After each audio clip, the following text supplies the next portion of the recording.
and we're gonna try this again. Hopefully that somebody will come back. Technical to get it going. Try to go live again. Apologize for any kind of situation. We'll try this again.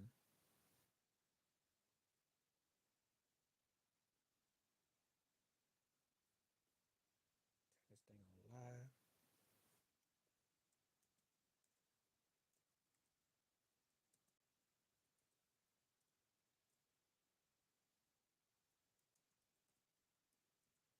And we're just gonna ask a logical question. Had plenty of time to like have this thing up and about. So we're just gonna ask, is he in trouble? Giselle Maxwell. So it's a catch 22. If he doesn't give her a pardon, then there's a possibility that he's sitting on something and and she could talk and then if anything happens, then you gotta ask for that. And if you do let her out, then everybody gonna have like a green light to say, well, what about my case? What about my situation? So he's in the catch 22. I think sometimes being greedy, wanting to go back and to run it back again in the White House might come back to backfire. Somebody been saying all along there were definitely forecasts and prognosticators that were saying he wasn't gonna finish out his terms and something was going down. I don't think nobody quite saw it like this. I do think that with all the distractions with the tariffs and the deportations and the ISIS and the raids and the you know blaming Obama and blaming Biden and blaming anybody that he can think of to pick on. Now it's coming into fruition where, well, he's stuck. So he's between a rock and a hard place. And I don't feel sorry for that turkey because I'm gonna tell you something. You've been out there putting all kinds of stuff out there, and now you gotta, what's up? What's up? Thank you for coming through. Appreciate you. Hopefully this thing will work out good this time. I did get it fixed up, but sometimes with the technology. So what's happening? Thank you for what you said about my Hogan video. I told you I went about it the only way I would go about it. He was polarizing. Um, that's the only way I could go about it with him. See, the thing about it is this: he's unique. Uh, yeah, I'm good. In his peak in his prime, he could get away with saying that. He's probably the only guy in my lifetime that I think that you could say you stack him up with somebody, you could probably get away with saying that. I don't know if T Mac would have been up to his standards though. And again, depends on who the coach is. See, hypothetically, I can say Shaq could won with anybody on the sidekick when he was in his peak of his prime. Because remember, before D Wade got hurt and him got hurt in that Eastern Conference Finals in '05, they almost went back to back. And he did go to the finals with Penny. I saw, was it Mike Epps or somebody with some mess? And I'm not entertaining that mess. I said what I said already. Thank you, Tom. Well, no, this is a little bit different here because he got some people looking at him. No, he got some people looking at him kind of funny. This might be a little bit of a different hit this time.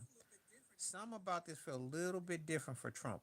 I can't quite put all my fingers on it, but something look a little bit different on this one because I think there's a definitely all of a sudden everything else he's been one of those kind of people that's been Teflon, but this might not stick. Something about this feel a little bit different. Now, I don't, just because people want to clap for Hogan, I told her like this. I don't know. It was a video on hype, and it was something that was on, and I don't know. How you doing? How you doing? But this is the thing. I'm gonna say this. I said what I said about Hogan. I had there's two different components. Rob Parker and them did a good one, which is true. It goes to what I said. He's polarizing. We look at what he was, and then we saw what he became. Yeah, I had some little problems. I think I'm gonna just operate a little bit different with this. So we're gonna see. I thank you for coming back.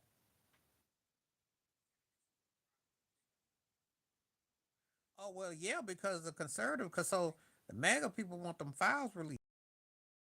And the fact that he's actually talking about pardon Giselle tells me that there's something that's there that he can't shake this. It's a little bit. It's a dicey call because one to belong beyond the grave. That ain't hard to do. I believe Tyreek. Like I said before, it's a twofold. I saw Sylvester Stallone talking about I was honored to be with you and all that. And I expect that they're Italian boys. I expect that.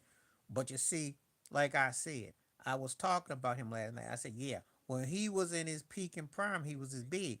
I said, but after he let OJ and he got that divorce, he lost his natural. Or did he really be like that? I don't know. But I don't know. But what he went on his rants, you know, but I know Trump's gonna love him and they all gonna love. But he fell off. I think that did him in more than anything. If you must know, I think that the fact that people turned on him, that he sold his soul.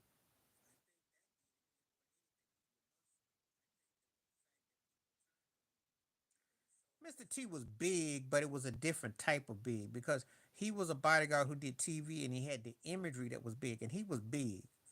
But Hulk Hogan, I was a Ric Flair fan, so we're watching wrestling.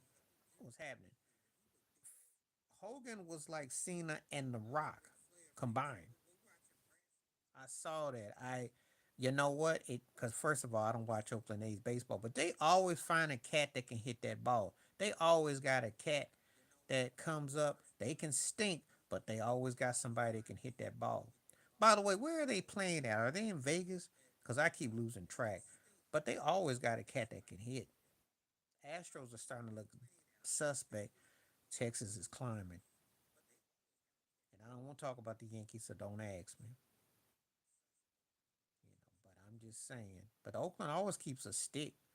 They just, I don't know who you is, Matthew. I'm just, come around here and we can talk. I'm grown and plenty. I'll say that.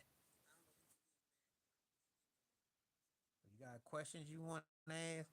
Because usually when people come in here, we talk before we get into all that because of familiarity. But anyway, 60% saying no, he ain't in trouble. Well, it's a lot closer than it would have been, say, if I had to ask that question a month ago.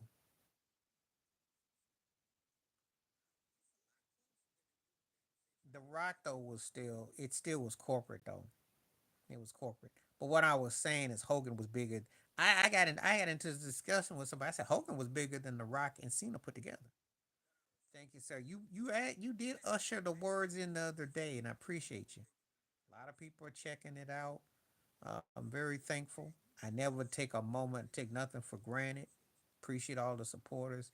It's been work. It take work. It takes dedication. And then also, of course, with all the things, how you got to word things, how you got to go by things. So it's a matter of putting it in there. But it is growing. No, I didn't. But I know that I was aware of Hulk Hogan and Roddy Piper and Vince McMahon. I was very aware of that on the other channels. 40 years ago, I was very aware. Very aware. And Randy Savage and all them. How you doing? How you doing? But see, I don't take nothing for granted with that. I know how big he was. Hogan was huge, and then he became Hollywood Hogan, and Flair and them went over there. I understand.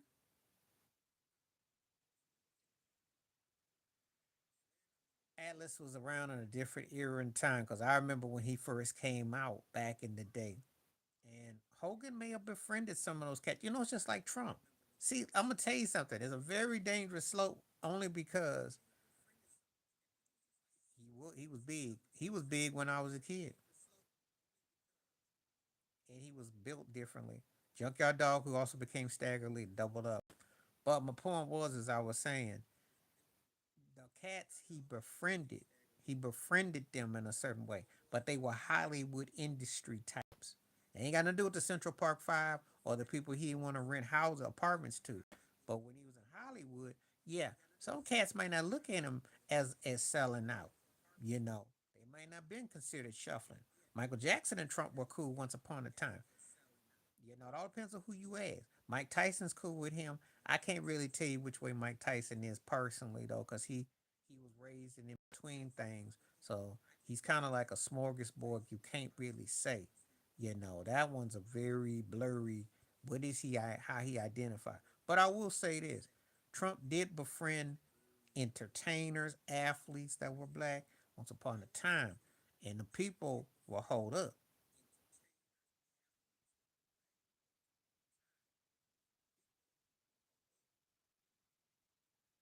I don't know. I remember those cats just like I remember Hacksaw Jim Duggan, just like I remember Big Cat Ernie Ladd, and I remember when King Kong Bundy and Kamala was one of my favorites. The Nigerian Nightmare, that dude was crazy, jumping off the top rope 350 bills. But Skandar Agbar and all them, and Midnight Express and Jim Cornette and all that, I loved all that back in the day. But I'm saying to you is this: just I'm gonna stick on the subject here about Hogan for a moment. Hogan was huge. Yeah, Ted DiBiase go back. Him and Gino Hernandez, a $1 million man, all that. They went back. DiBiase started from Mid South with Paul Bosch. I got stories about DiBiase. He did some janky stuff too, but he got over. And then when some cats blew up, they blew up. That's a whole nother can. That's a whole. So there was a guy named Tiger Conway Jr., who was a buddy of mine's, his cousin. I used to see him. Those cats used to come to the boys' club. I seen some of these cats.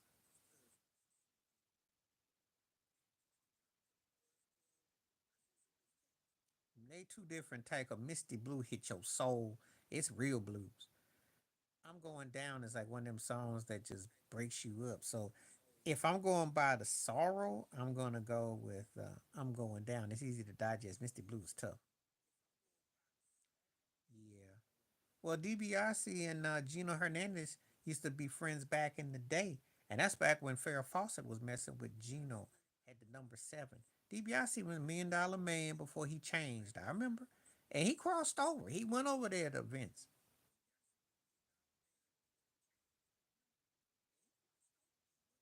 Probably did.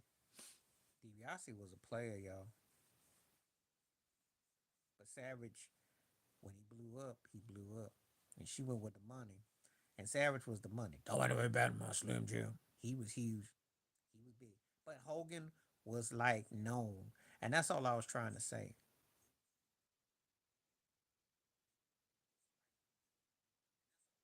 You know. Hacksaw Butch Reed, big boy out of Oklahoma. I remember. Ron Simmons was out of Oklahoma. Butch Reed. I remember Butch Reed. I remember all those cats.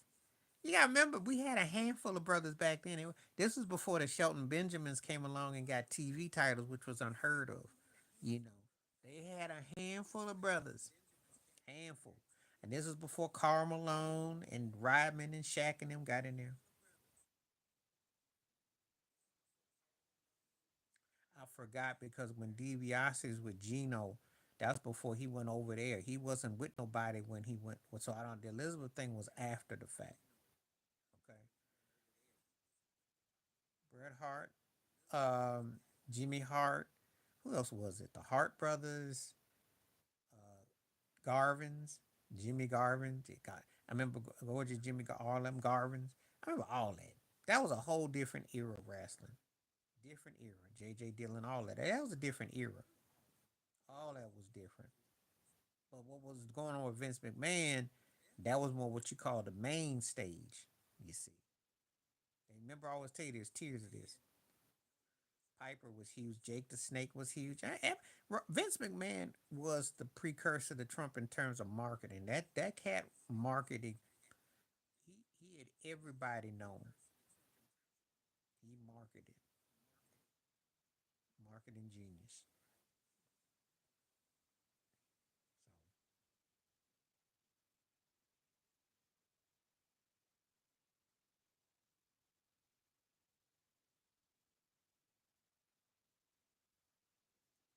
So that's what's up.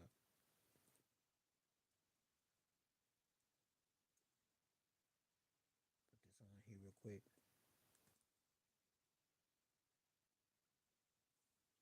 We're gonna get started on that. So yeah, well, it did wonders for Hogan because I told you when I was watching Rocky 3, that's when Mr. T was big. That's how big you had the meeting of the summit.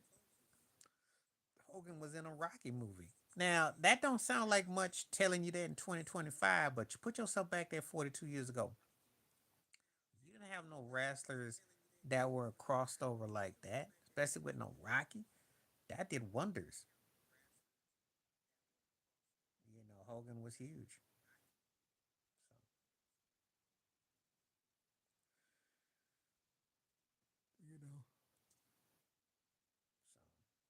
So, just saying. Just saying. Different era, different time. Tony Galero. Yeah, there were a lot of them that were kind of underrated. Depends on where you grew up. I told you, man. It's like where I was. Dusty Rhodes was big. Harley Race was. But anyway, this is all I'm saying. I can appreciate it. All I was just saying is how big the cat was. That's all I was trying to get at. I'm not, you know, and that was marketing because McMahon made that dude into a household name.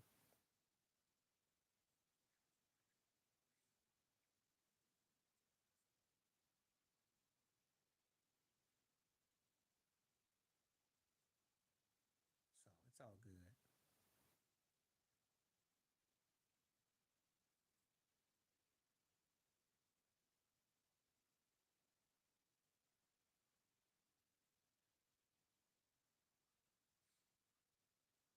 Anyway, good to have everybody here. It's a lively day. Feels good. Hope everybody's having a good day this summer, Ricky. Well, Sting was really big with the Four Horsemen. It was that figure four he put everybody in. That's what got him moving. And when he got over to our wrestling.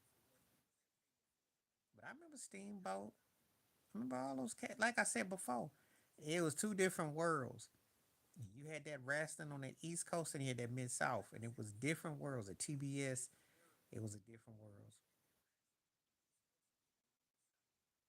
And we didn't really mess. Some of our cats messed with that, but ours was where ours was.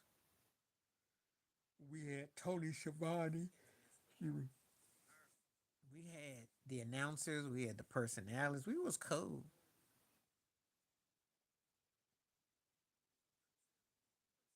That's one of them for sure. Luther Ingram definitely. I think it was just that people were down home, and that East Coast one felt so calculated. No, because you said love song. If loving is wrong, be. I had to get the Luther on that one. The title. It sure was in the dark, because Ric Flair's hair would shine with them dark shades on. Woo! It was crazy. Hello, how you doing? How you doing? But there was a tinniness to the place, though. There's no doubt. Some of the matches felt like they were in the dark.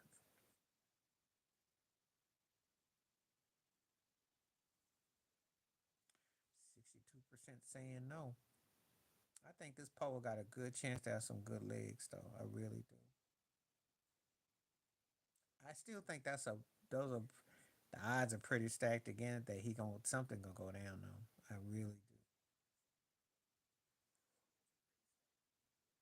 do. Yeah, because if he lets just sell out, then everybody got a chance to get out of jail. And then if he don't, and anything happens, what's happening ERF? It's a very double edged sword. It's catch 22 to an extent, but not like Trump. Not like Trump. Not like Trump.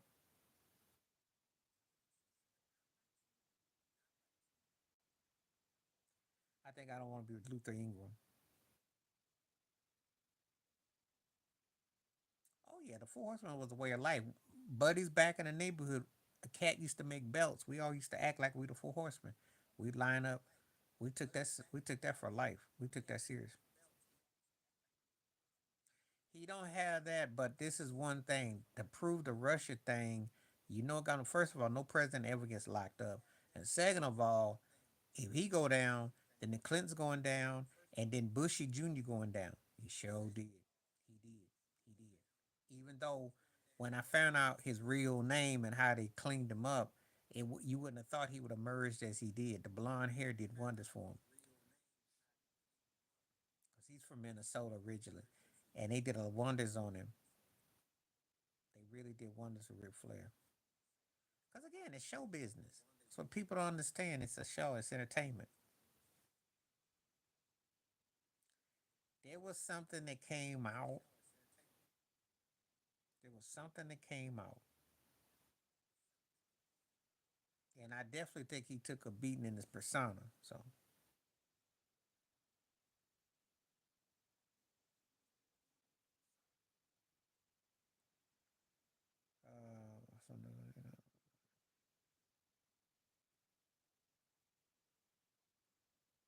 well, sometimes grandmothers do. I'm not gonna get into it about Michelle Obama about the parents.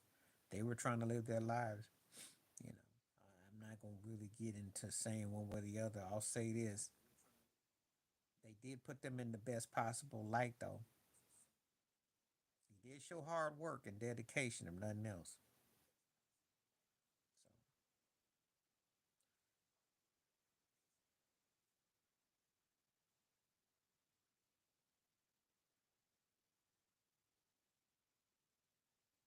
So, sacrifice, Etta James, because I mean, when you say he'd rather go blind, I mean that's pretty obvious with that one. All I'm gonna say about this is I'm talking about Trump. I'm not talking about Obama. I don't want to veer off. A lot of us back in the day were raised by grandparents. That's not the worst thing. That's not the worst thing. Believe me. Yeah, I just think I'll give Ed the edge on that one as far as that goes.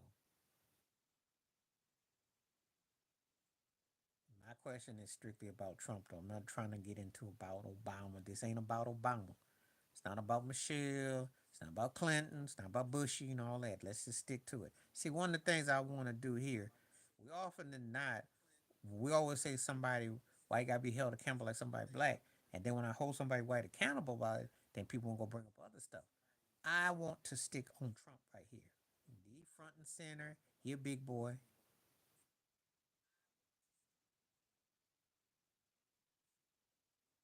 Because the song sucked. He sounded like he was singing out of a microphone. He was corny. The lady in red, cheek to cheek. He was a one hit wonder who hit. And it was what I call a cute, average song that worked for what it did. Never see you look so good. I remember that song like yesterday. And he had a cool name. I'll give you that. The Berg is a cool name, but he was corny. And there's a reason why. But there's a reason why he didn't. I had a buddy of mine who clowned him so hard. A buddy of mine clowned it because he was doing studio. A buddy of mine who worked in a music studio. Talk about the mic and the technique was off. It didn't work. I watched it on The Young and the Restless back in the day, but it was corny though. And I thought it was cute at the time, but it ain't something that after '88 I wanted to hear again. It's one of them songs for that time, for that place. I don't. No, I'm good. I'm good. I'm good. No. I hope he didn't invested his money wisely because that turkey was never heard from again. He been on a milk carton for like 40 years almost. So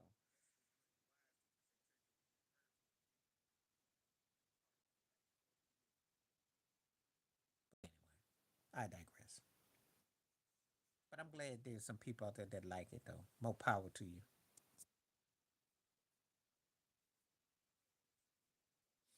Everybody got a fan, and when it comes to music, we got fans. All right now, so let's keep the conversation going. Got some interesting topics coming along left and right. Wow, Chris de Berg. I ain't heard that name. Hmm, interesting. Sometimes you don't hear a name in so long, you almost forget. I don't know. I can't answer a question like that.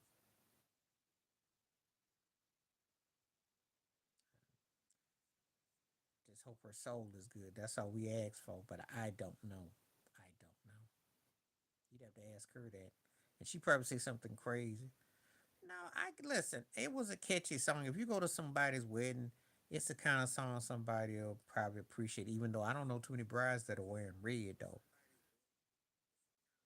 We all had a song that we loved. That might be considered cheesy or corny. We loved it.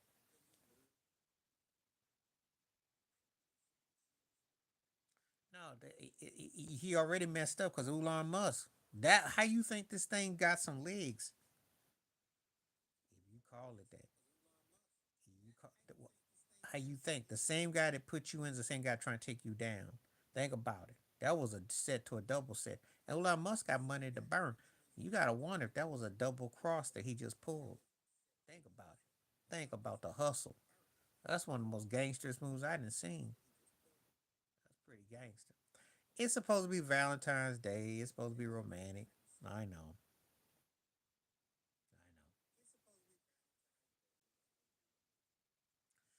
No, I think Trump got fit. I think he got the hoodwink. The guy told him, "Don't go against me and stick on the script and don't do this." And then he said, "Bring those white South Africans in and do this." And now, yeah, what's happening? But now, woo,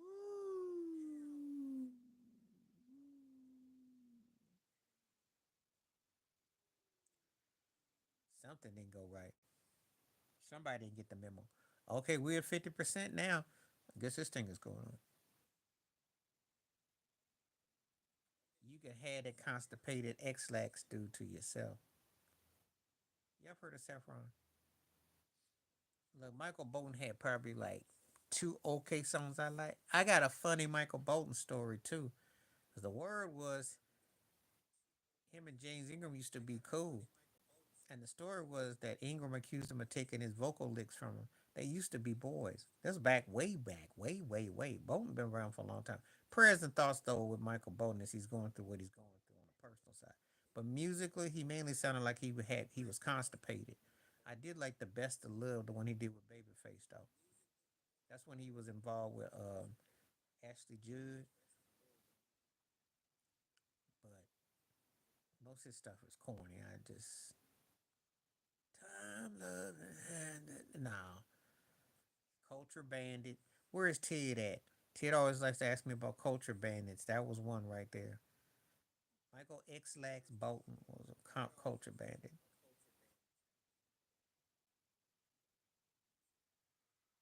Believe me, if he had his old hair back and he was and Tyler Perry put him in the movie,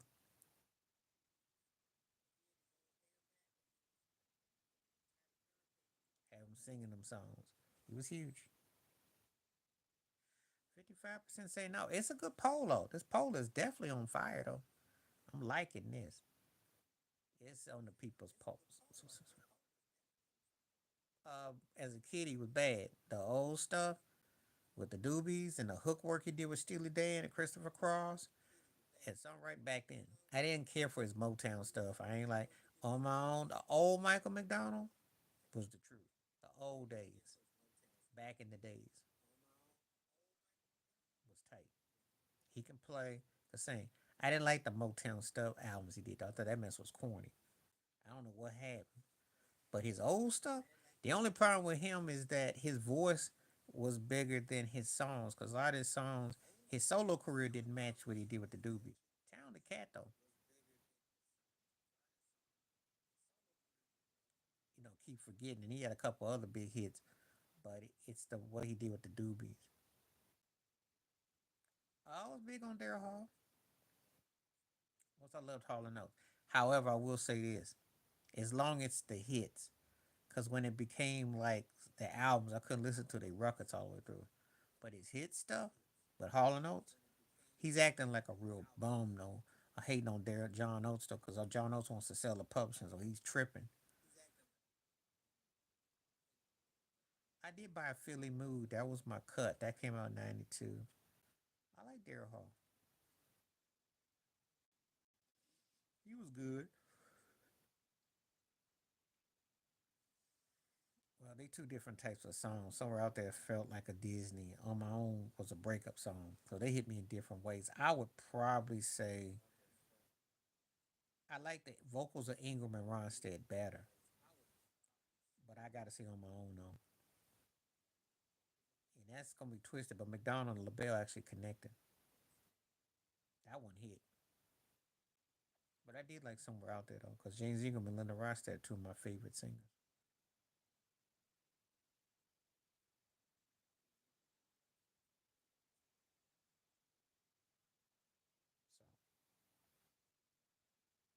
So it comes down to what your preference is, because the Somewhere Out There's got that real Disney vibe.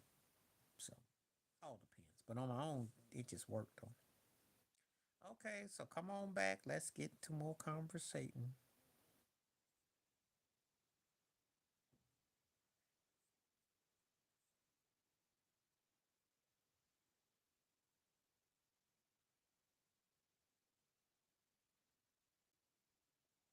The only thing I know he did, he was on the soundtrack for Beverly Hills Cop 2.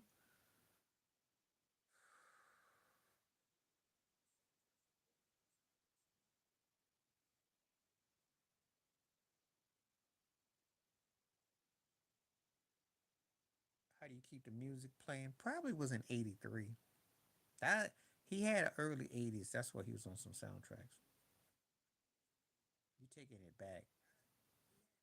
Because most of that stuff that he did for soundtrack stuff was the early part of his career.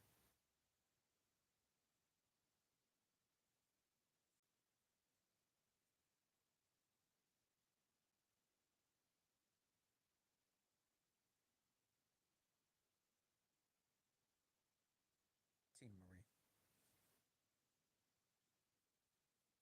for me.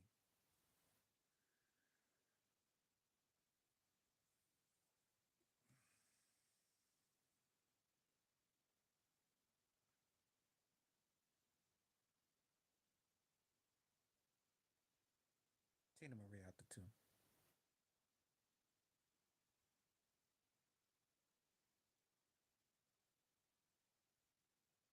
Ooh la la. If you're going to keep asking me music song questions, ooh la la, okay?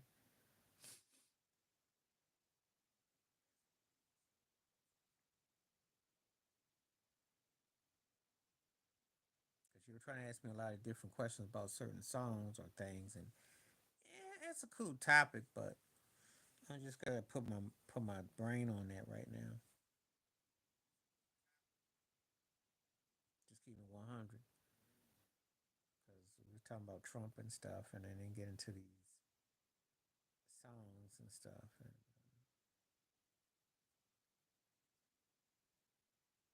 that's all.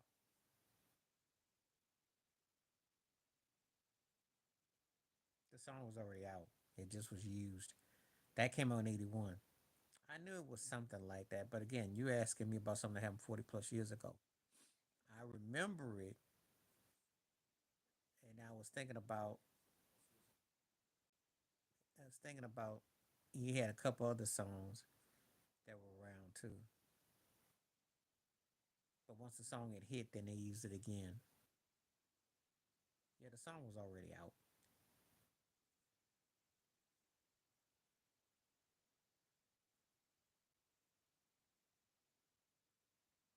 And he didn't get the do for it because Quincy Jones, that's all. No, no, no. He better than Glenn Jones. Come on.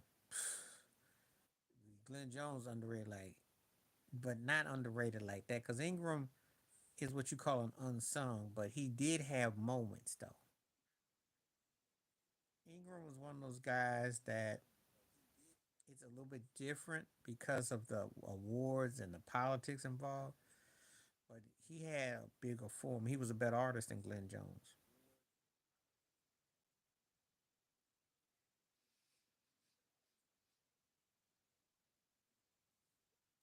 I don't put Glenn Jones in the same league as James Ingram because Ingram was a better musician to me, and he was more versatile.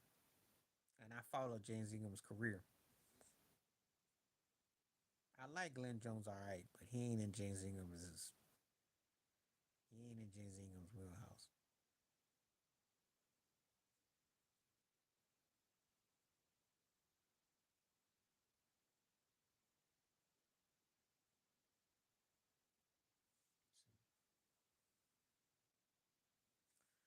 Okay, so let's see. We're working with everything's going good so far. Appreciate everybody coming through today. I probably won't be on tomorrow. If I do Monday, it's for an hour and it's gonna be early because I usually take Sundays off. Maybe Tuesday I'll be back. So it's gonna be pretty much maybe Monday, probably Tuesday, and then after that,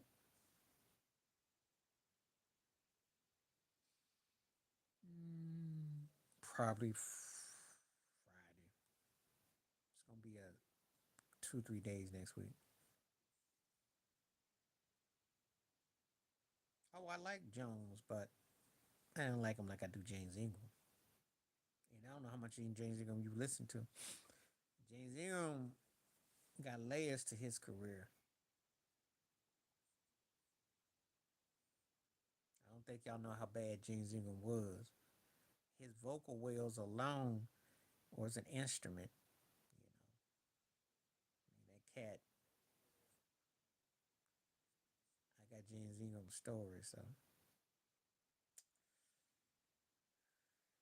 gotta get you home if I'm gonna pick out the two.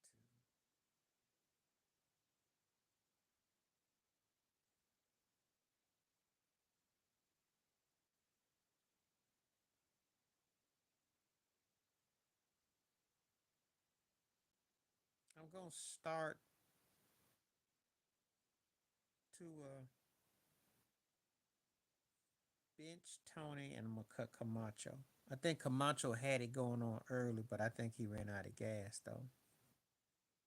I had to think about that for a moment. Tony was like in between both of them. That's like do I debate out them two because Tony was kind of like Camacho, but he had a lot of upside to him. I always end up choosing something. I don't go without choosing something. I don't do I don't do drink champs and end up with a draw. That's not in my. That's usually not in my DNA. Usually it's not because you'd have to ask me something which nobody will ever ask me in certain artists or songs or certain people. And usually I can always pick. Usually 9.9 out of 10, I got a definitive for myself.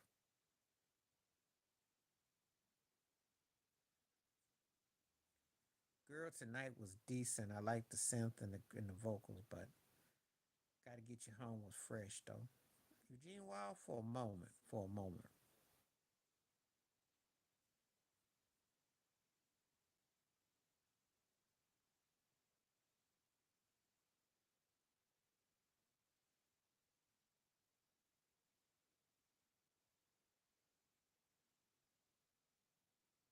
You asked me this one the other day. I think you did.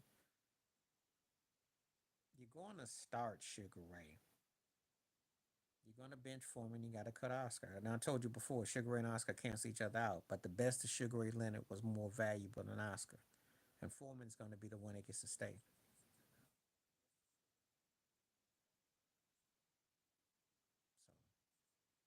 because there's always two in there that are similar.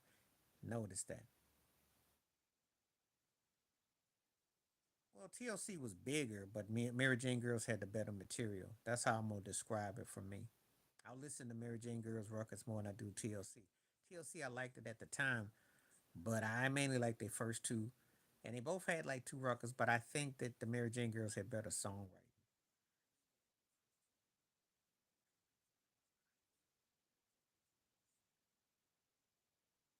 I think Clemens had the better pitching bag. I think Pedro had the more dominant bag though, in terms of his elitist and what he was able to keep it where he didn't have to go to 15 different teams and he was dominant like that.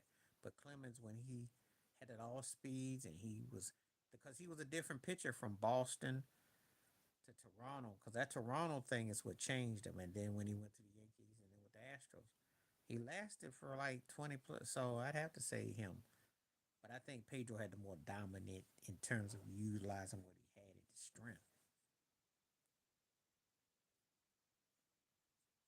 But Clemens' bag is underappreciated. That's what I just got through saying. Because he was He went to Toronto, and then by the time to the Yankees, and he went to Astros. He had a whole different, you know. And usually I'm gonna take Pedro over him, but you asking me the bag, Clemens got the most out of what he got. Randy Johnson, because he reinvented himself when he went to National League. I like Seaver better, but Randy, he was a different pitcher. He got to Arizona. He really reinvented himself from Seattle to leaving to Houston. Remember, he left Houston and was 14-1 or 16. That's some ridiculous record.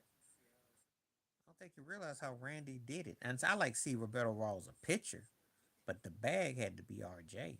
And the power pitchers are going to win this argument because unless they threw all speed pitches because they had to reinvent themselves to survive because once 99 miles per hour was almost like the norm, cats had to change. Yeah, he did.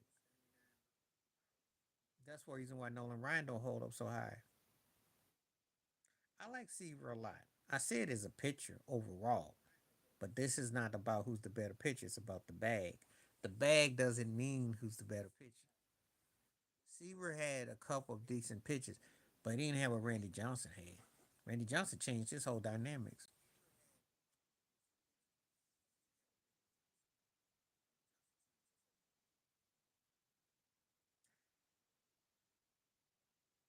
I can acknowledge winning the Cy Young in both, but Johnson, though, when he left Seattle and we went to Houston, Arizona, I thought, wow. And they let a ring go out the door.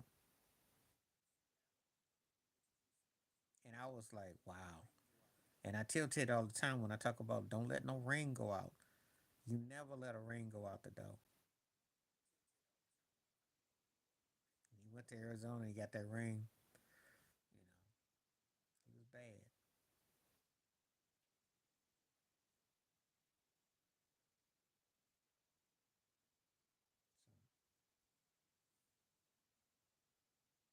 So I used to know a guy who looked just like Randy Johnson too. He was tall, almost had the same hair too. It was funny.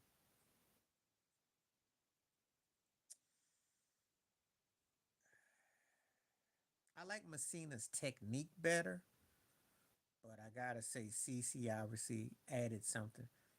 But I like Messina out the stance better though. Messina always looked real cool what he did. CC like he was working hard.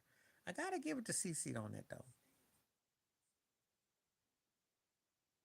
because he added to his repertoire. Remember when you ask him about bags though, they completely different. Baseball is a good one. All sports you can ask me about a bag though. Yeah, that should tell you how they feel about black pitchers. About Pittman. That tell you all you need to know right there. That should tell you all you need to know right there.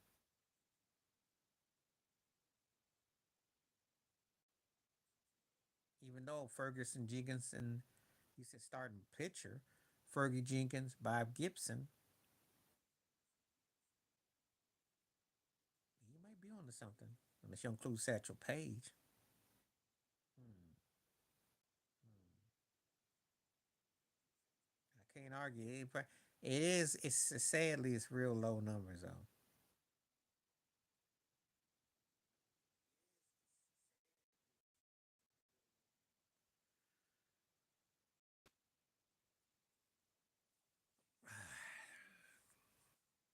Verlander, because he actually added on to his career. Earl was bad though. I like. I'll take Earl's career, but he at the time. But again, it's not fair because Hershiser's era is different than Verlander's. But I think Verlander had more depth going. But I don't think Verlander hit me like Earl did as a pitcher though. Earl Hershiser was a bad dude, especially for that era. See, you gotta remember, I'm talking different eras. When you start doing this, you gotta be careful because when you start asking me about pitchers in different eras, the Clemens in one was great with that, but the Ron Johnson Seaver is a different era. Just. But Verlander, I will say, because he definitely was able to, you know.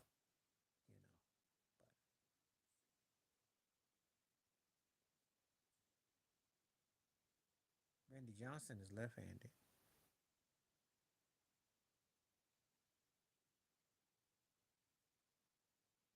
It's gotta be Roy Holiday, man. You know, cause I can't. Yeah, because I can't put asterisk hyphenated careers against that. So is LeBron James. He's left-handed too.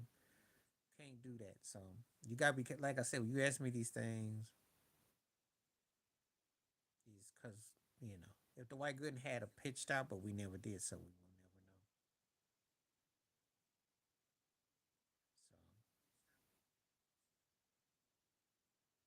So I didn't want to, but I got to.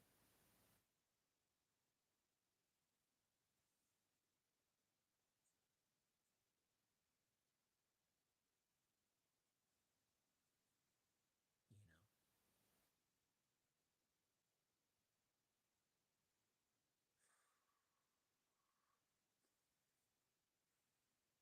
know, bro. Again, because it's gotta be Oswald by default. I mean, give me. I can't tell you what to write, but you gotta come at me like a better bag. Like if you ask me about Aaron Rodgers against John Elway, or you ask me about Gary Sheffield versus Eddie Murray, or something like that, because Oswald by default prior didn't have that hit. But I like Doc. But again, you know, but he wasn't gonna be that kind of player no way. Shalimar, come on now, that's not funny. You can do better than that. The Shalimar got a classic song. Beyonce got a song that her fans like. There's a big difference. Everybody knows "Night to Remember." Come on now, you got better ones than that too. Beyonce would tell you that Shalimar got her beat on that one. That's not up for discussion. Yeah, it's sad, but I can't go with guys who had short careers because again, when you reinvent yourself, you got ways that you have to do it. Let me give you an example. When you talk about a bag, like the Bee Gees, that's a bag. They came from the Beatle influence to the R&B influence. You know, like when you got a bag, you can add to your repertoire. That's the bag. Like Magic Johnson got probably the baddest bag in NBA history, if you must know. And then Will Chamberlain is in there too. Those are some bags.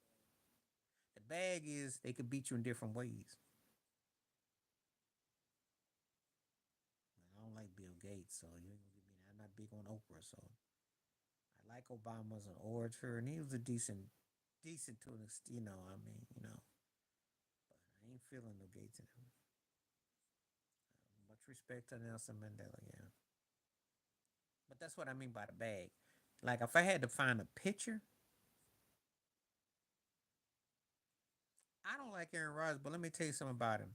I'm not gonna deny his greatness as a talent. As a talent. Now, did he reach his full depth and potential? No. But can he sling that ball with some of the best of them? Yeah. I'm not gonna say nothing dumb. Like if you ask me who was better out of Aaron Rodgers and Steve Young, I'm gonna take Aaron Rodgers. You ask me on Aaron Rodgers versus him and Troy Aikman, I'm taking him. Oh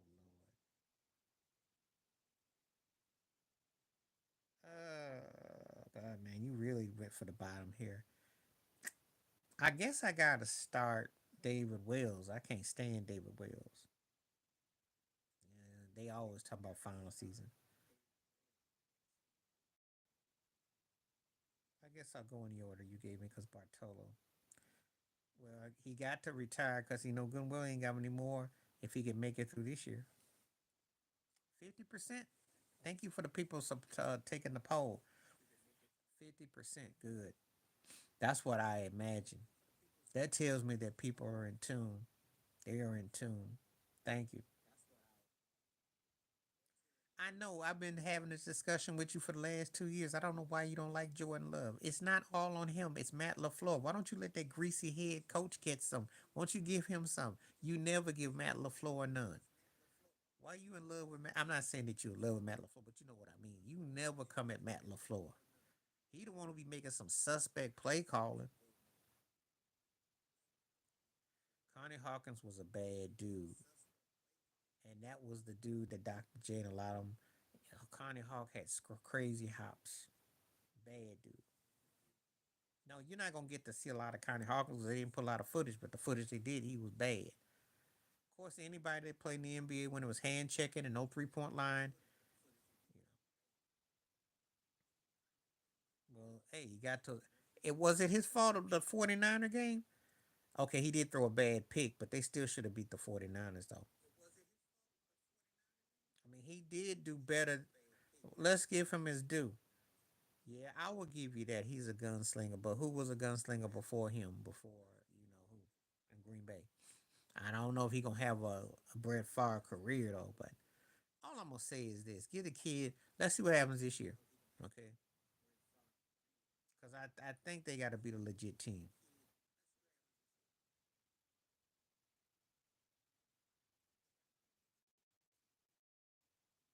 Okay. Do you think societal morals? Yeah, because of the music industry in the '80s, when I was going with that, everything that was considered wrong, they were promoting in the business.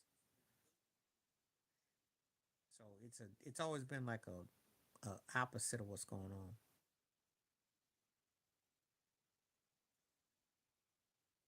Now Steve Young ain't taking over him because Aaron Rodgers earned that with Green Bay. Steve Young came into a situation where he Aaron behind Brett Favre, but Aaron earned his stripes. Yeah, that's just bad coaching and how it ended. Steve Young ain't seen no Aaron Rodgers. He could mobile, but if I got Jerry Rice and Ricky Waters and I had Dion and I had uh, uh, uh, uh, Haley, that defense, I better do good too. No, I ain't. No, Aaron was better. I did. I was laughing about that. Well, did you look at who's on the team? You got DeVito and and you got Jameson. Come on now, that's like some bad Stooges movie. That's not even funny. That's not even funny. You know that's not gonna end well. The Giants. If whoever your team is in the NFC East, you're looking at the Giants like that's two L's, that's two dubs, that's two dubs. Come on now.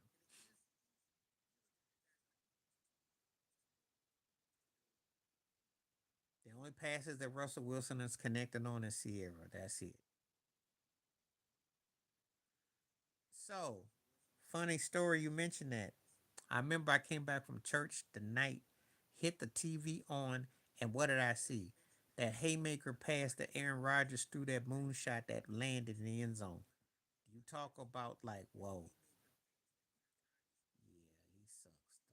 He's on his mama's couch or in the basement or somewhere. He sucks, and he sucks. And they in for a long season. And Debo gonna get fired though. Debo.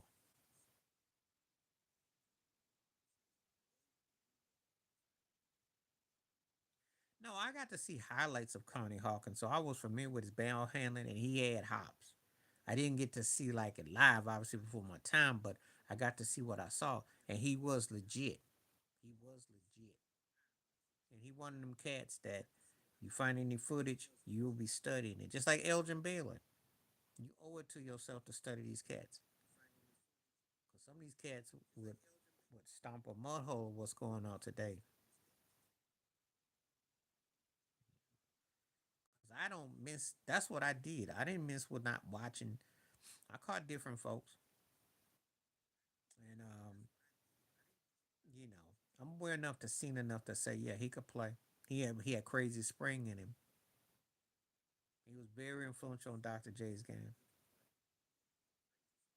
And again, you that's why you can't say who's the greatest of this or that because some of these guys, if they got the opportunity, the right system, who knows?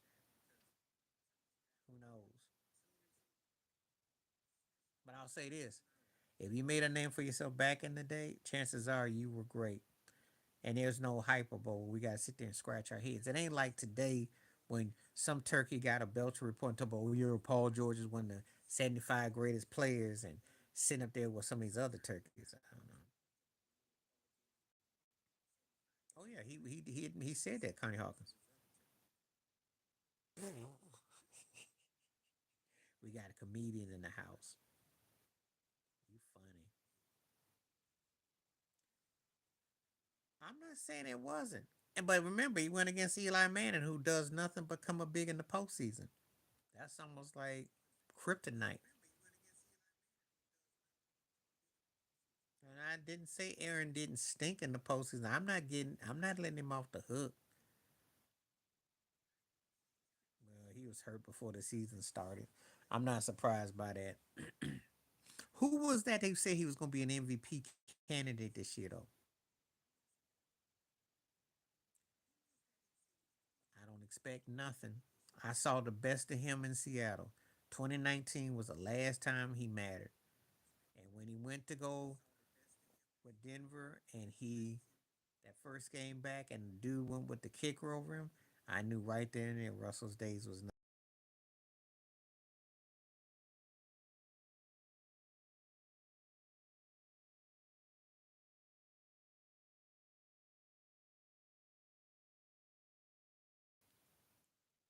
Okay, I think I still got everybody back on.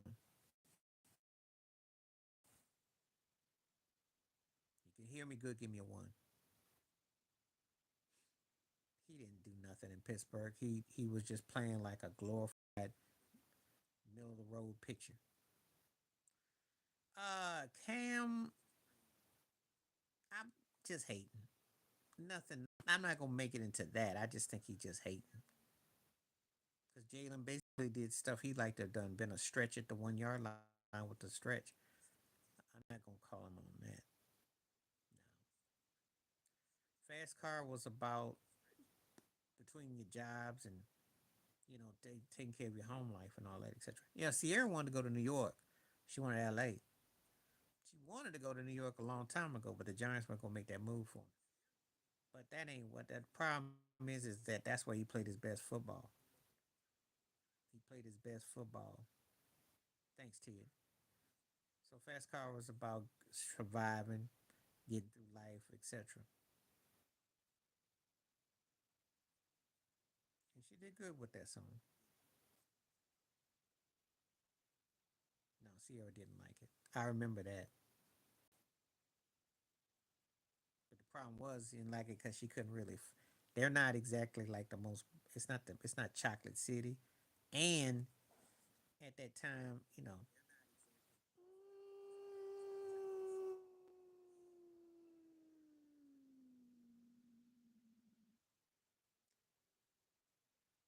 I don't know. I got to think about that. I have to see what team because he didn't. He did okay in New England, but not great. I watch his podcast and I like a lot of stuff he says. He definitely nailed with Kimberly Frazier. Was it on ESPN? Had to eat crow. Well, he didn't die for that ball. He wasn't gonna die. Yeah, Von Miller had his heart. That's what it was.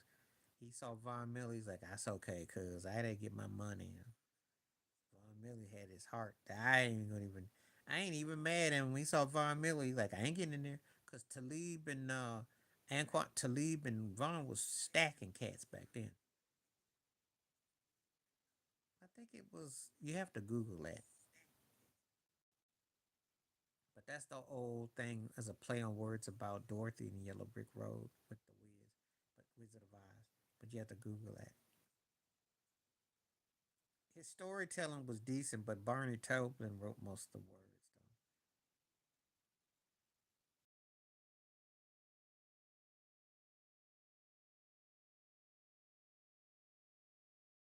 And I do like the song. It's whimsical,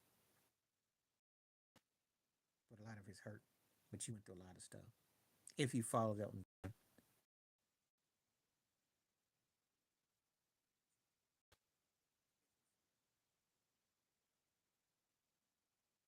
Okay, okay, T W. We'll see.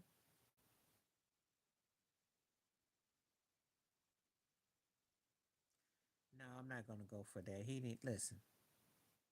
Don't compare Richardson, his janky behind in Indianapolis to no Cam Newton. Cam Newton is a borderline Hall of Famer. Cam Newton was the MVP. Richardson just lazy. I heard what he said last year. That's not the same. He's washed. He sucked with He didn't do nothing against the run. He really was a shell of himself when we had him, and they were running up the gut against him. He had a few okay moments, but he was washed for us.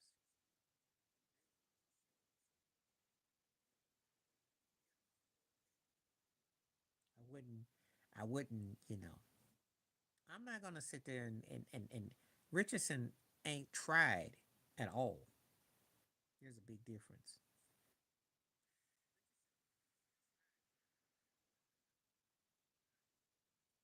Trouble of the world. No, I don't know. I have to wait and see. You're forecasting something. I think Washington gonna be legit. They got Debo, so they should be good. Jaden just got to. Bottom line is they just got to when they play against Philadelphia, stay away from the turnovers and keep the game close. And they just got to play more poise. That's all.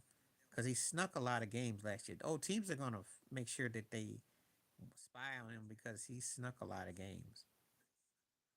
I don't think that was a fluke though.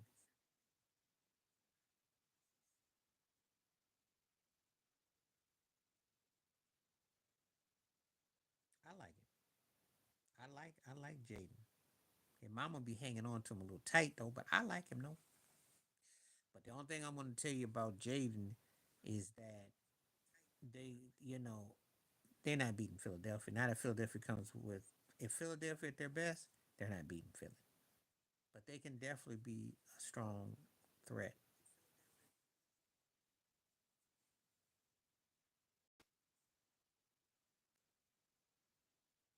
I know I try not to, Ted. I don't really want to. No, thank you. Because I had a buddy of mine who was a big Washington fan, and he got excited, and then about week 6, reality hit. And that's where you knocked out Aaron Rodgers, and Aaron Rodgers went off and won the Super Bowl. I remember. I don't know.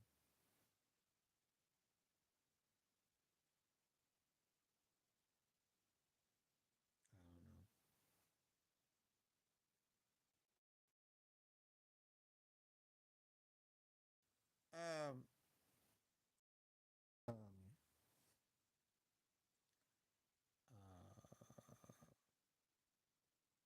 the one and only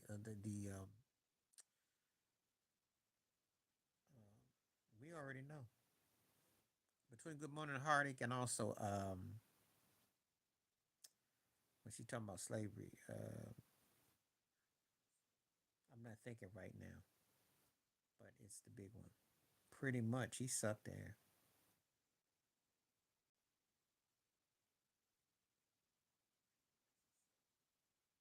Yeah, Strange Fruit. Yep, Strange Fruit. Strange Fruit and Good Morning Heartache. But Strange Fruit was an anthem, and that's the government couldn't stand her for that, and they had issue. And when black artists would speak out about injustices, they paid a price. She paid a price.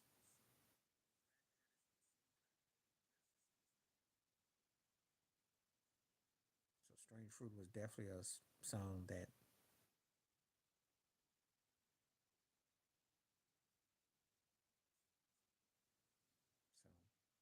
So yeah, good call.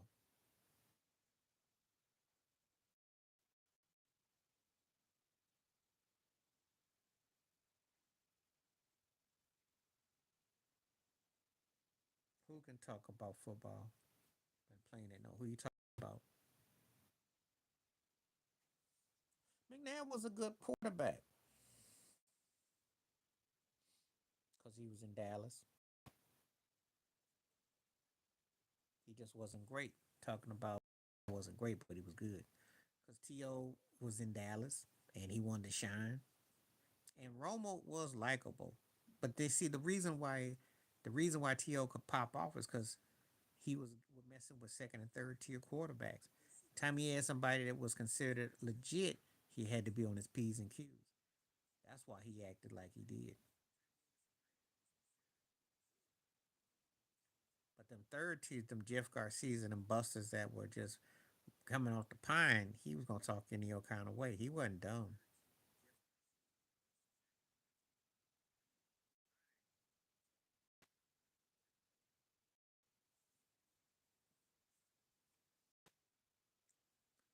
34% saying Trump's not. It's still close though. The poll is going strong. Thank you to everybody, and please hit them likes up too. By the way, smash up the likes. If you're viewing, you want to come in, feel free. Yeah, I remember. I remember when he cried and all that. I remember all that. And Parcells hated having Tio there. He hated having to deal with him, but that was a Jerry Jones call. I loved it. Ella, but it's close. It's close.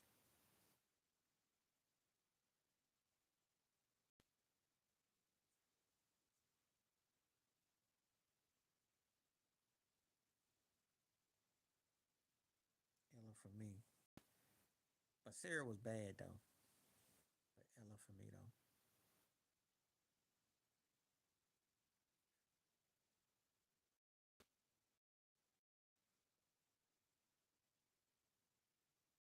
Yes, thank you for encouraging. Hit the like buttons because anybody coming through, we have a good sized audience today. Appreciate everybody coming through. Because the more I see that with the audience coming through and whatnot, I can do more live streams. So yes, but you got to understand, he was told by Jerry Jones that he was going to have more of a say. And ego is different. Parcells didn't want to have to coach a guy like him at that stage of his life. And he didn't like him because it was two different styles. Parcells is more meat and potatoes, gutted out. And when you had to deal with that, I think you asked me that already. I think you already asked me that, Charlene. But if I had to pick, I got to say Big Mama Thornton. You know, I listen to Bessie Smith more though. This is funny that you'd ask this because I can't wait to see what Ted says. I'm going to pick McNabb because Eli was the luckiest, flukiest quarterback, but because of the historical place, Eli would get it. But for me, I like McNabb better.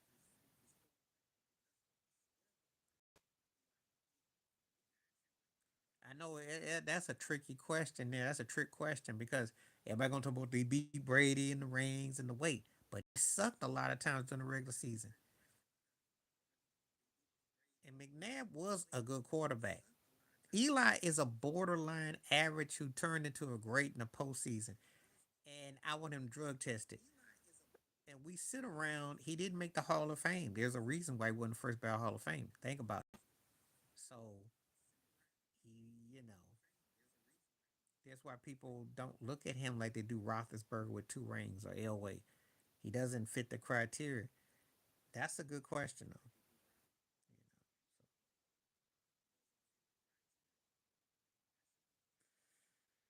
You know, I don't mind it. It's a great question because I would, it's tougher if you take the rings out the equation. Then it's a blowout, McNabb.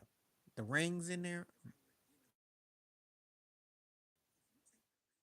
because it really, I mean, McNabb went to one Super Bowl and he didn't look that good in it, but if McNabb had won a Super Bowl, it wouldn't be no questions McNabb in a blowout.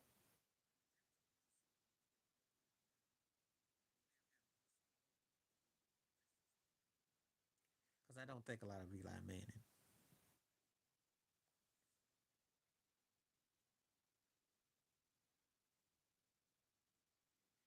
Now, I like McNabb's.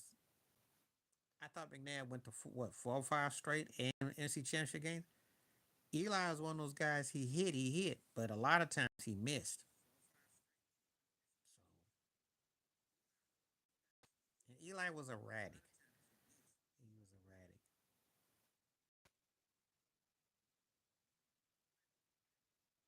I just never liked Eli Manning. I think he's one of the most overrated quarterbacks ever. But he had the luckiest lucky charms or the 4 leaf clover or green leaf or whatever you want to call it. He hit 2 times in money time. Ted will tell you about he hit big. I'll give him that. But a lot of them seasons he was throwing picks left and right and just being brutally horrible. So all you need to know is that the Mannings are like a mafia.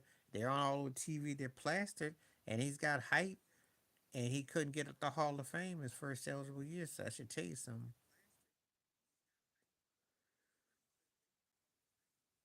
Because complexion for protection and identity and success and all that.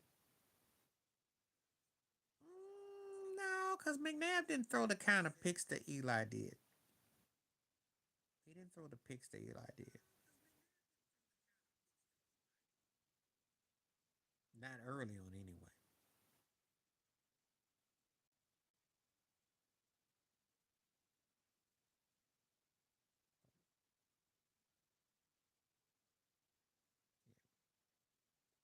But anyway, yeah, it's a good question, though.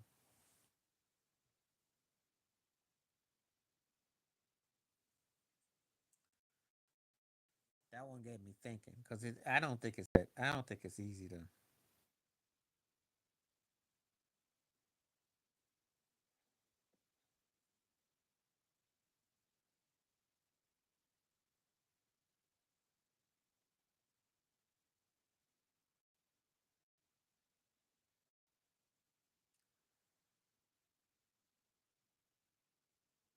Yeah, he did.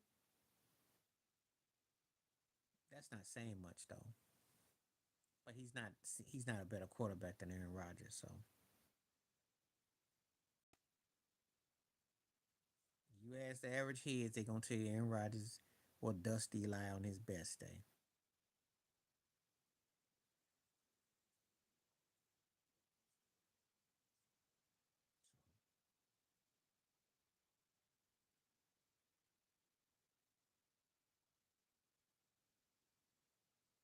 You can be, like I said before, there's a reason why Eli can't get in the hall. So just saying,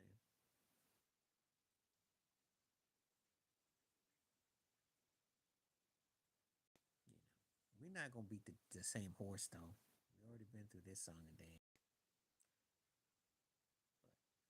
but you know,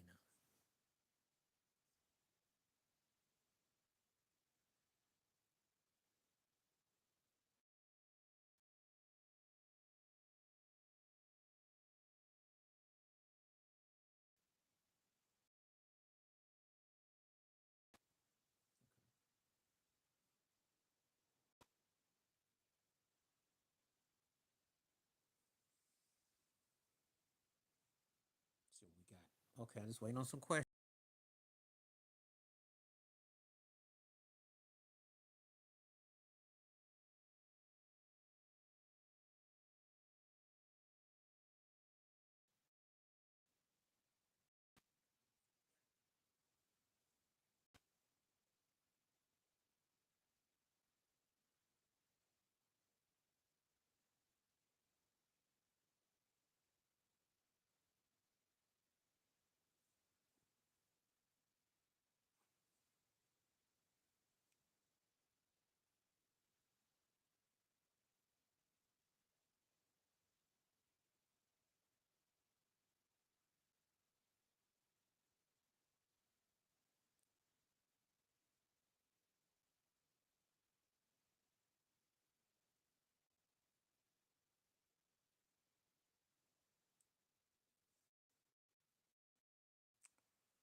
Vanessa Williams, come on now. Come on. Come on. Come on. Come on. Come on. Come on. Come on. Come on. Now Jennifer Lopez is bigger, but Vanessa Williams is better. That's not even funny because either way you look at it, Vanessa got an alright voice, and she's done TV, film, and stage. Jennifer Lopez. The last time Jennifer Lopez did Selena, and what else has she done that's memorable?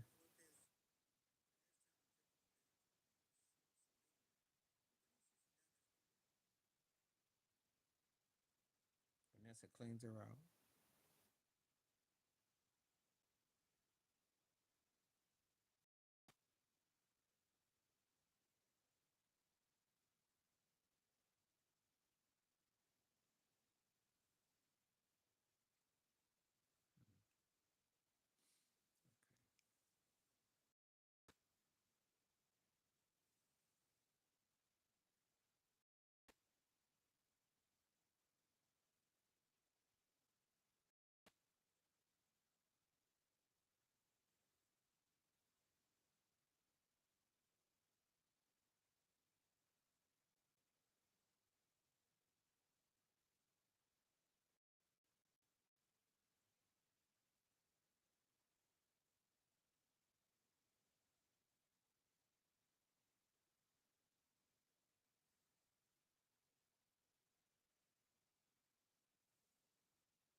He never was the same after he got lit up by Brady in the Super Bowl.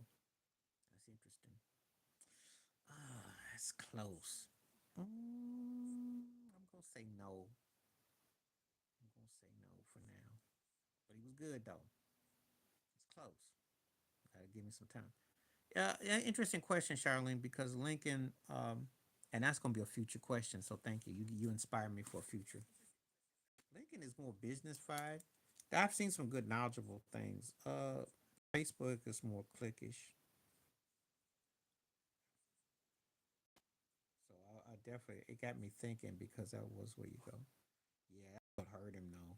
He was bad though for a moment. But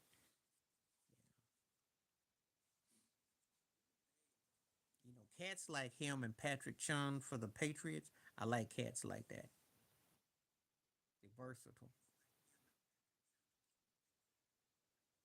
You know, I'm not say that. I mean, Facebook has different things to offer. There's a lot of different things. I mean, it's all about lifestyle. I'm not saying it's not impressive. It's just that he was at his highest when he was, when you're playing with certain teams and you're trying to be a Hall of Famer, and that's why you think Revis went to New England. Why you think certain guys build their when Dion went to the Cowboys after leaving the 49ers? I'm just saying these things don't happen by accident. Guy who's great knows his worth, and then he goes to another winning franchise, and then he can win in that franchise. That elevates him to another level. Like Charles Woodson did when he was the Raiders in Green Bay. Just observing, certain guys have to make that statement, and they do. Like I'll give you an example in basketball. Look at Dennis Rodman. You liked him with the Pistons. Would you call him a Hall of Famer if he hadn't gone to Chicago and won with them? His Spurs, the Spurs gig enabled him to get towards consideration for an MVP. So, in certain circumstances, you see, I observe that with certain players. Depends on what position they are. Certain ones, not for everybody. Not for everybody. Because I did a video. It's coming out tomorrow about the Clippers. I don't think that a ring for James Harden and CP3 will make any movement.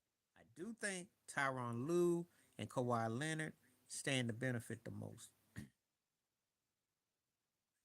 for different reasons. Ty Lue post LeBron with the Clippers, that would be something. And of course, Kawhi Leonard would be third different team. Because if he had a won 3 rings with the Clippers already, he'd be ahead of Durant easily. He'd be on Curry's behind. And he'd be ahead of LeBron. He was the dude. So it all depends on how we look at that, though. Because I still think he belongs with those guys for the last, but it's because he missed so much time, and people forgot how great he was. So yeah. Facebook can be considered entertainment. I mean, they're all entertaining, but none of them are just straight serious 100%. But I know what you mean, though. But I wouldn't say that about a life. I mean, at the end of the day, they all kind of social media, and I can't tell who's serious about life or not. I mean, okay.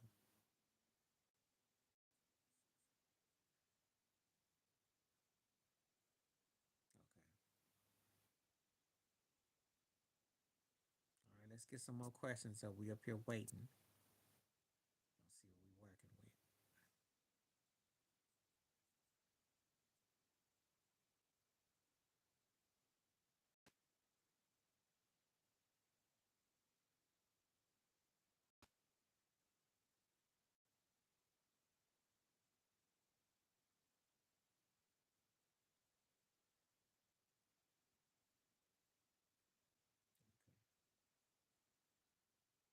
Just checking where we are. Okay.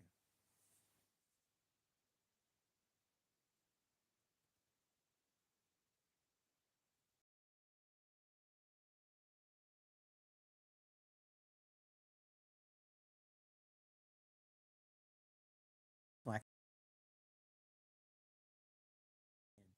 only on live stream do we go in where we can talk about some people, and then we can enable it to go like, yeah.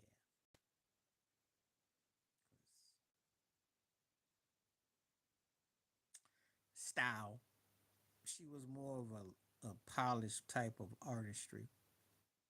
Sarah Vaughan had more almost like a dark bluesy vibe tone. Ella had this style and elegance. Ella Fitzgerald's like the female version of Nat King Cole. It's pitch perfect. Those riffs, those notes, it's polished. It's like, when you hear certain people's tone, like Billie Holiday hit you with that rawness because she wasn't pitch perfect. So you felt blue notes, you felt all that pain and frustration. It's different. But Ella Fitzgerald was scat and it was like da da da da da, and it was, you know, Sarah Vaughan had more of a earthier, raw vibe. And I think that's what separates the two.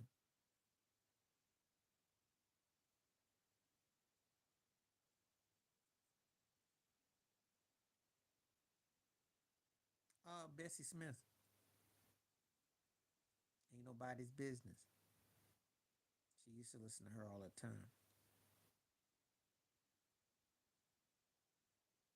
If you watch Lady Day with Lady Sings the Blues, Bessie Smith was a big inspiration on Billie Holiday.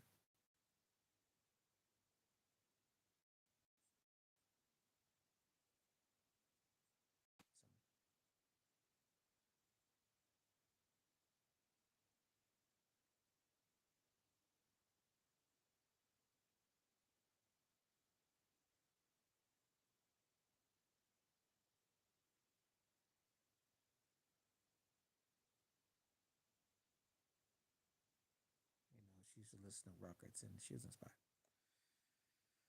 Okay, let's see what we got going on.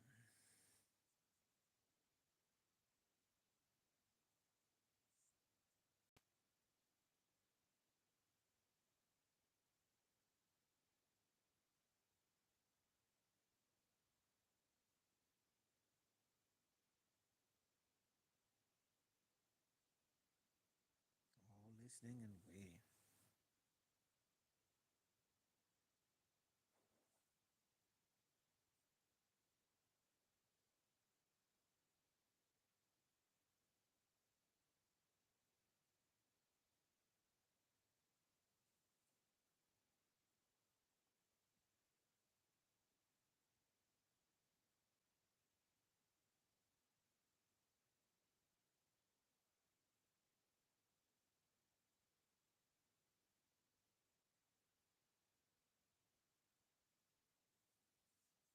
Okay, so see, we got it's getting kind of quiet now. So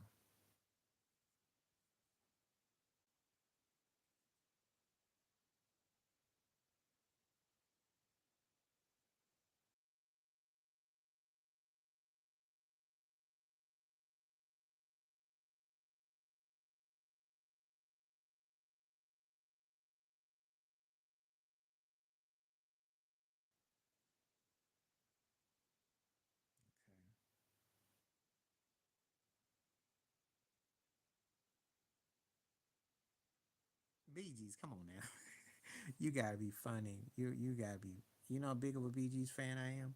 That's not even funny. That's not even funny. I mean, I'm just. I hope you're joking on that one. That's not even up for discussion. The Bee Gees stomp a mud hole through the monkeys. I only knew a couple people that were monkeys fans in real life.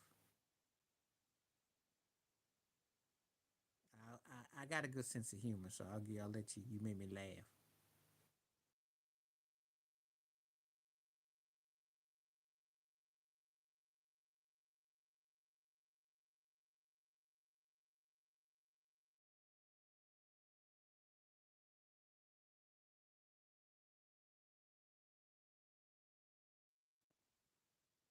Good sense of humor. Chicago, the Dude Brothers. Now that's more like it. That's a battle. Now that's more like it. That's a battle. Um,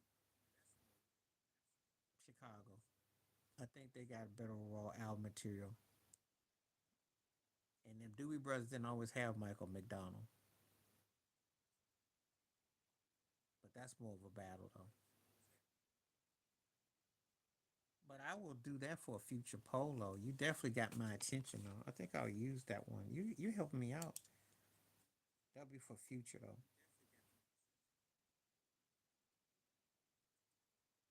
I'll use that for a future in my own way of how I will word that. That's a good question though. But that one's good because it's interesting battle.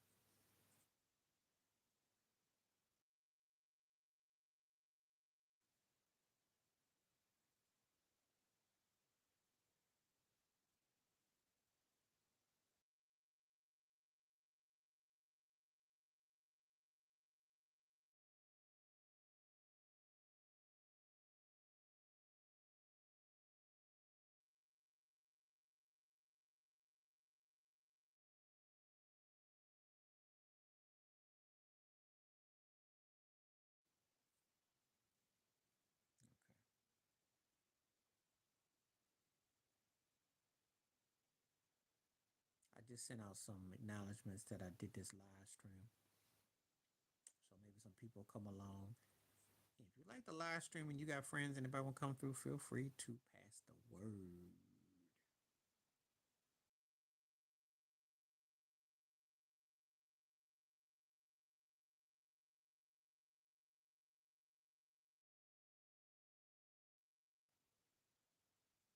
Because I definitely welcome all. And I appreciate everybody that's help make the channel grow. And like I always say, we got a lot of stuff in store.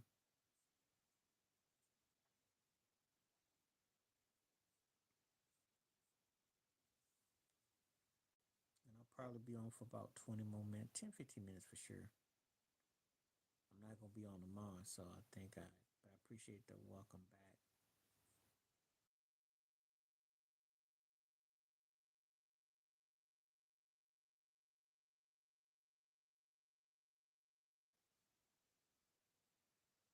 I'm just running some live.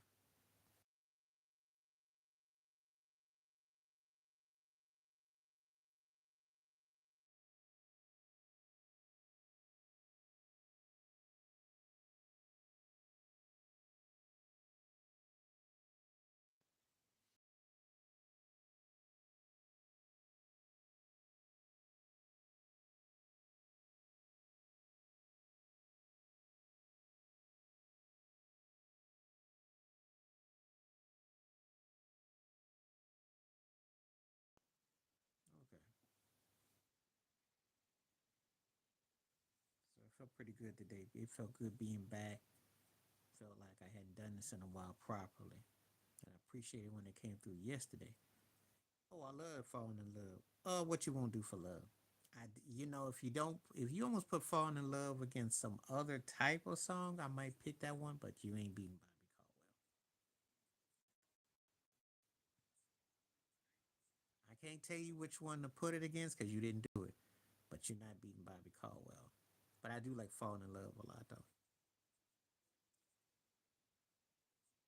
'Cause what you won't do for love is one of the greatest songs ever written. Whenever you ask me about a great song and what can make a career, Bobby Caldwell got it right. That's all right. It's cool. But I like falling in love though. It's what I call a nice smooth jam. Underrated. But Caldwell. No, I'm not logging off for about at least 15, 20 minutes because I've been on for almost two, and I'll let you know.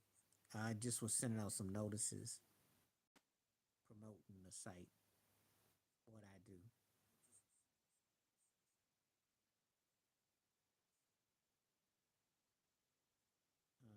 I'm here for about 15 minutes at least, maybe 20, give or take. I'm very excited about the vote on the poll, so that's great to see.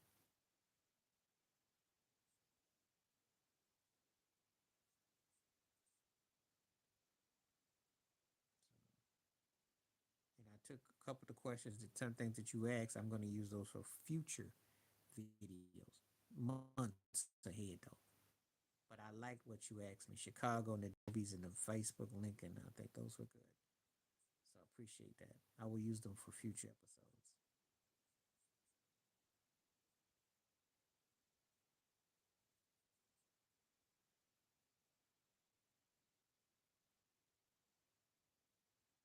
Because they have interesting templates for them. Okay.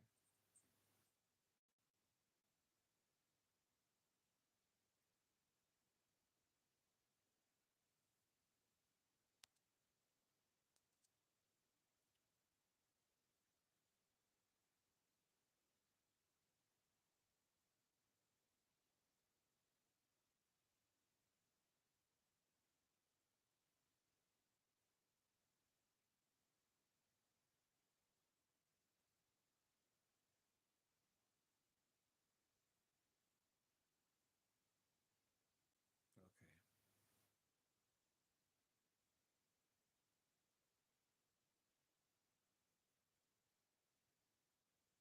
I really did get comfortable today once I got everything straight. So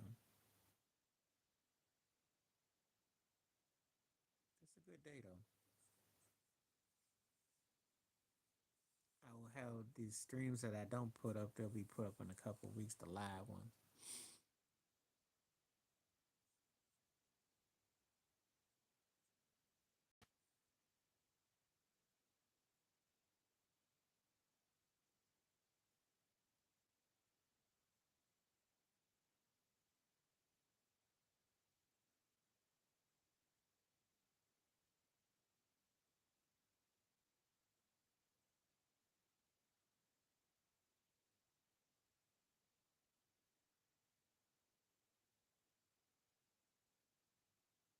I don't know if that's the title of Neil Diamond's song though.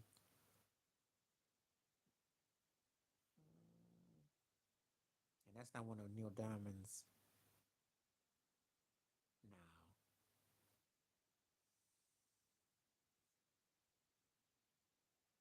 See, like I'd put like Falling in Love up against I'm So Into You by Atlantic Rhythm or How Much I Feel by Ambrosia. That would be a battle. If you listen to Ambrosia, How Much I Feel, you know, I'd match it up.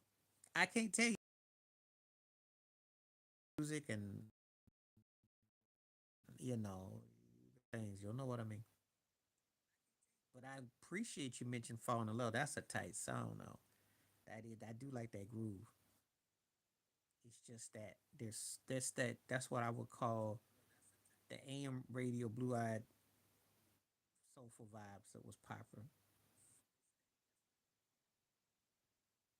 Most people are gonna take Neil Diamond though at his peak in his prime.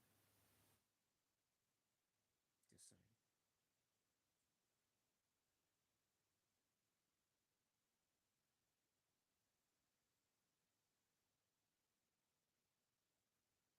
And Neil Diamond had done "Falling in Love," that would have been a huge song. It actually wouldn't have sounded out of place for him to sing that though.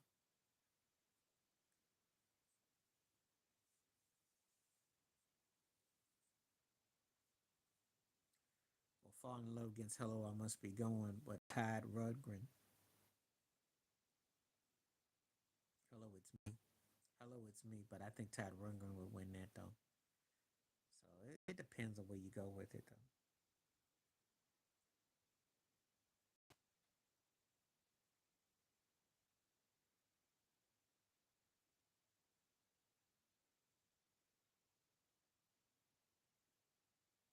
Anyway, things have been good though. See what time it is.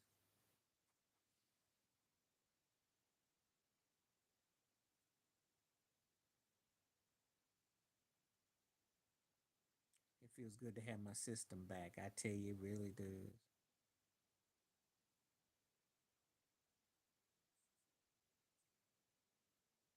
Because it was really messy with what happened. That's how they had the singer sound back in the day. That was When you had the arrangements in the groove, that's how some people thought Madonna was passing. They had a groove. It's like when you listen to Sarah Smile by Hall and Oates, it's the pitch cadence. And they always wanted white artists to sound black. That's nothing new. That's a whole nother can right there. Falling in love, falling in love again, baby, because it was the tone. It's all on the tone. That's how Elvis sung. Jerry Lewis, they sung with this like this, yeah, it's a tone from the church, but it was a tone, and you had the songs in more rhythmic key.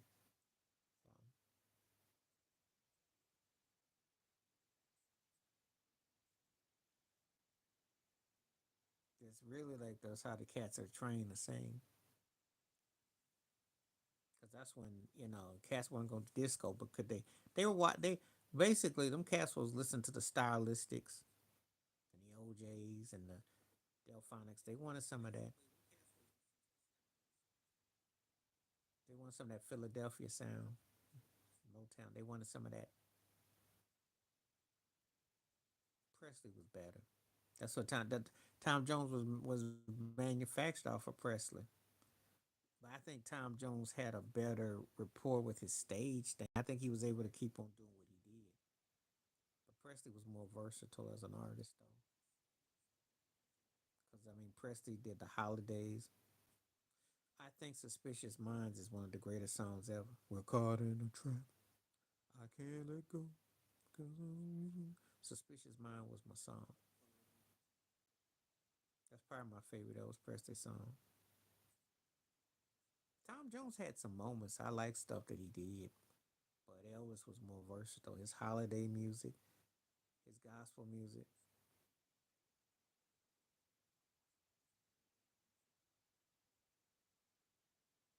Can't Help Falling in Love with You is another of my favorite Elvis songs too. He got about three or four. A black man wrote his biggest hits, the oldest Blackwell. So I'm up on that though too. So, so they don't tell you a whole lot on that.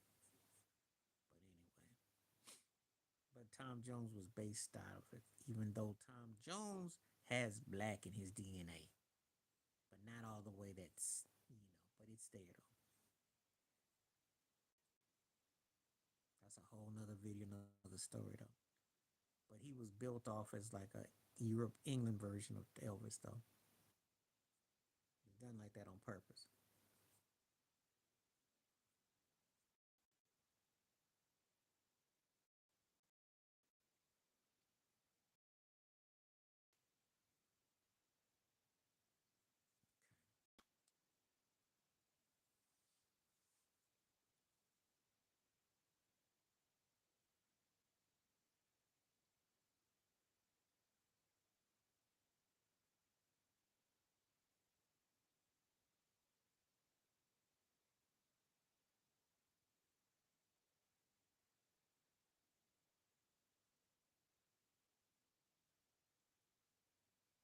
At least you're honest about it. Some people just never got into EP. Like I said, he's got about three or four songs that I really like a lot. But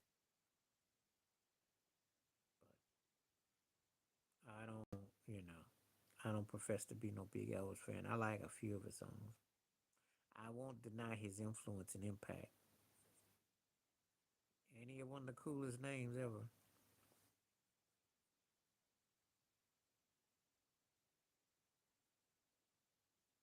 He was charismatic and had personality.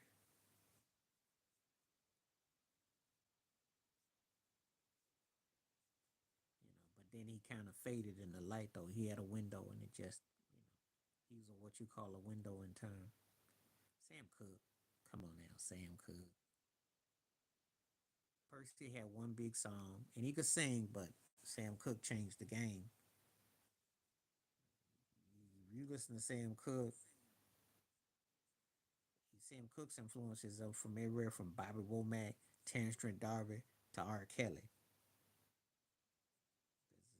He has imprint on a lot of people. Steve Perry from Journey too. Sam was one of those dudes. He was one of those dudes. He was, okay.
Michael. Then I'd say Bob and Billy. That's a great question. That's a great question.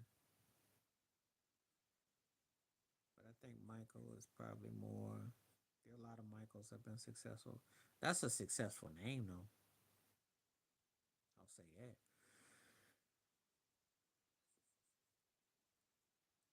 I'll say that.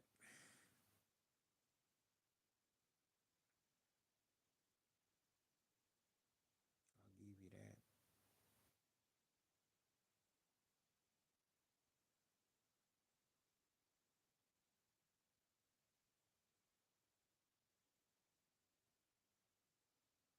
I've never been asked that question before, so that's pretty interesting. That's original. I never even thought about that. But there are names that have a cachet.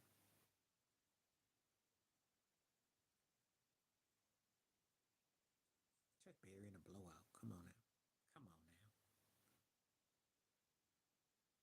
Ike was influential and impactful, but Chuck Berry changed the game.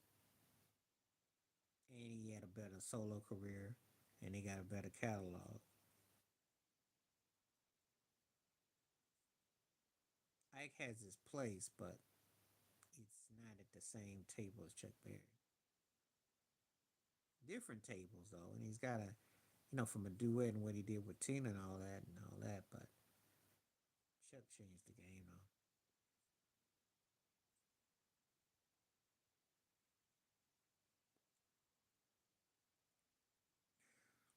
Chuck was a country brother that got over in a big way.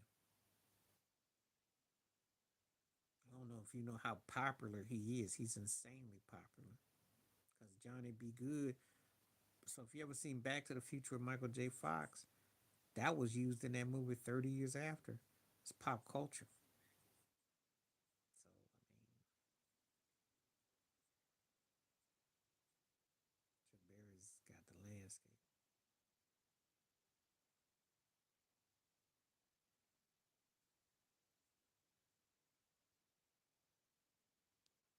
You're asking me a question, but you only got Phil Collins. If you're gonna ask me who did that, I tell you Michael Jackson. I tell you Lionel Richie. I tell you George Michael. I can name a lot of people. Donna Ross, Beyonce. What's your question? Because you're asking me that. You can make a case for Peter Gabriel left Genesis too. Had a successful solo career.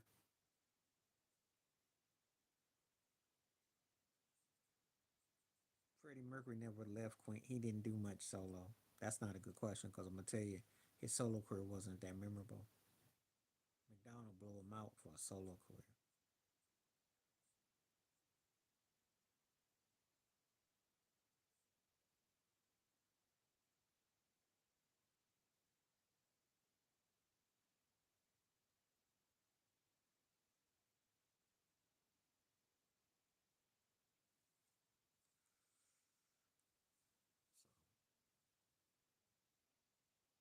there are people who left and had solo careers, and there are people who left and had solo careers that we don't talk about. Some of them we do, some of them we don't. So all depends on what your criteria is.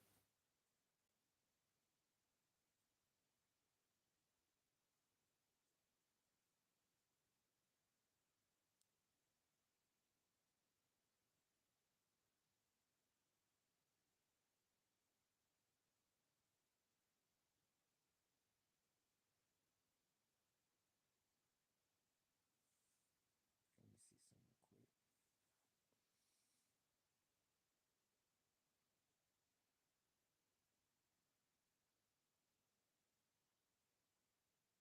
John Lennon.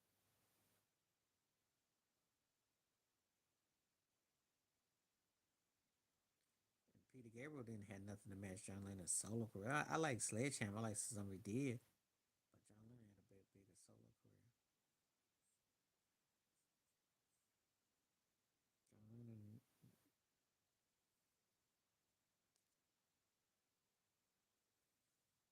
I think I'm gonna cut it in a minute because I've been almost 2 hours. So I'll go. I'll just up on there. But I will be back. I'll try maybe for an hour on Monday. Not tomorrow.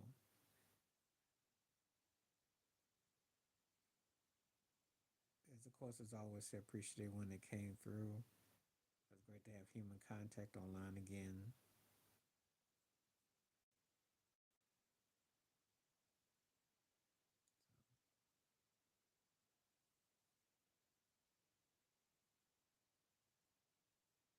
I'm gonna cut it in just a second.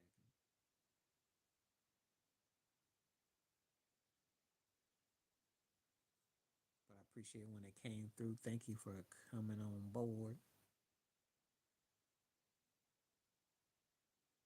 Bought to buy lunch. What does that mean? Oh, okay, okay, okay. Go ahead, go ahead. Okay,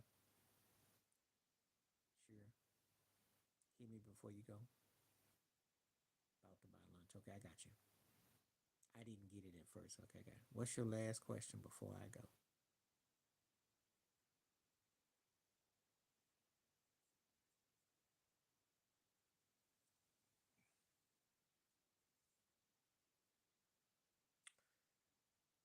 I listen to the OJs more, but the Temptations gonna win. They're the greatest group ever, and I can't pick against their. They had the better songs, they had a bigger impact, and they were the starters. But for the record, I listen to the OJs more. But I'm one of those people that I'm never going to go against what I think is Captain Obvious. It's a good question though, and I would understand if someone picked the OJs over them, but the Temptations got a hall. I mean, they did everything before everybody did. They were the standard vocal group. As far as vocal groups go, they're the kings to me. Just like the Supremes are the standards for the women. So, you know. But that doesn't mean that I don't like others better. I listen to OJ's more, but I just like I listen to the Whispers more, but the Temptations were the standard though.